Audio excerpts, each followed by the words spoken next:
作為高端旗艦 SUV 裡的實力標杆，問界 M9憑借華為全站智能體驗收穫了一眾認可。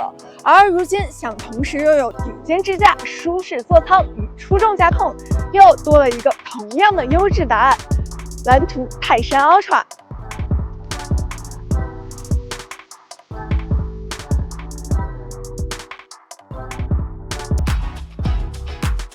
今天呢，我还邀請了一位我的小伙伴来给大家一起做問界 M9和蓝圖泰山 Ultra 的驾控測試，讓我們一起期待吧。我們出發前半程會全程開啟輔助駕駛，都是效率優先模式，比拼接管次數和通行效率；後半程通過低洼路段、山路等，比拼底盤，到達潭柘寺。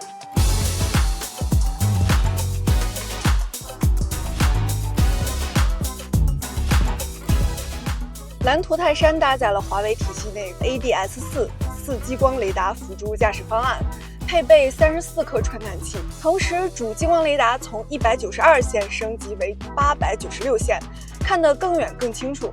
以前單雷達很難兼顧遠距和近地盲區，現在一套雷達分開負責遠近探測，成像清晰度翻倍，路面不起眼的雜物、低矮障礙早早識別，極端天氣出行可靠性提升不少。而且目前藍圖泰山的896線激光雷達在硬件上已經能達到 L3 級別水平。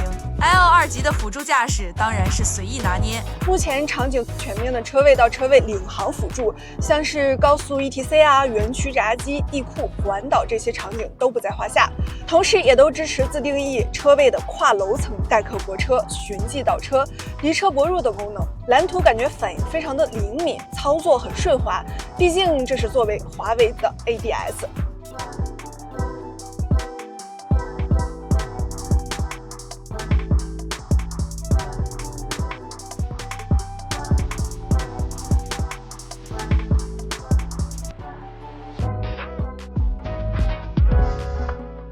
而問界 M9 的激光雷達雖說日常道路行駛還算穩定，可一旦遇上特殊場景，智駕表現就大打折扣。好了，我們現在已經順利到達第一個換手點，這兩台車的接管情況如下。兩車同屬華為乾坤智駕第一梯隊，日常行駛表現都很出色。面對複雜路況，藍圖泰山行駛更穩，介入更少。問界 M9 更加沉穩保守，兩者風格各異，但都是硬核實力派。大家覺得誰才是真正的智駕老司機呢？接下來也是今天最緊張刺激的一幕了。我和我的好朋友會帶着這兩台車駛入非鋪裝的路面，在對方車上完成拼鬥挑戰。隨後呢，換手駕駛山路，我們看看他對這台車會有怎樣的評價吧。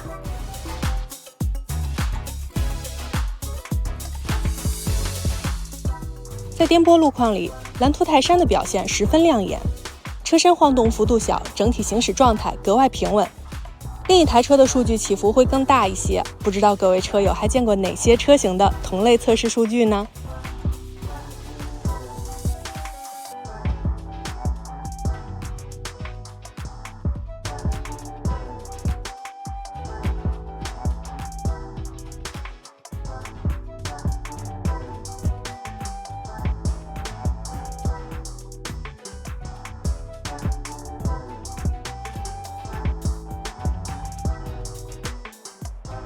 畢竟藍圖泰山搭載3腔空懸，它最大的特點就是能提供5檔高度調節、4檔剛度調節。而問界 M9 懸架是閉式單腔懸架加單閥 CDC， 硬件上要比問界 M9 單腔懸架高1級。數字不會說謊，藍圖泰山的3腔空懸側傾直接砍半，因此在顛簸路段的體驗會比問界 M9 舒適，駕控感也會更強。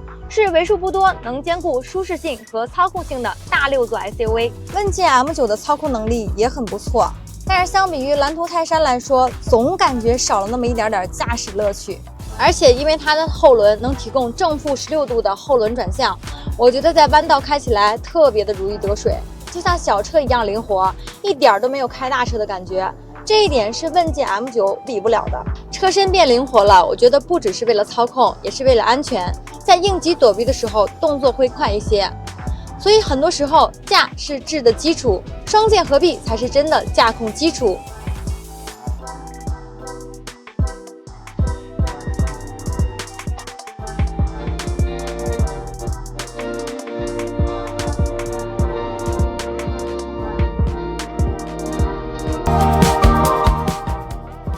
試駕完藍圖泰山和問界 M9， 能感觉到問界 M9 它的外觀特點就是規整穩重。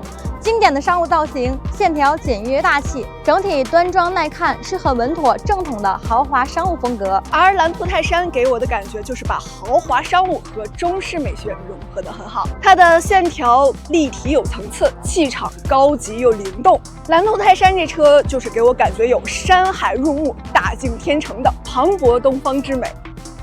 在我看来，藍圖泰山在智駕、操控、安全方面的優勢，足以讓它成為大6座 SUV 中的驾控之王。虽然呢，在影響力上還暫時比不過問界 M9，但在產品力上完全不輸。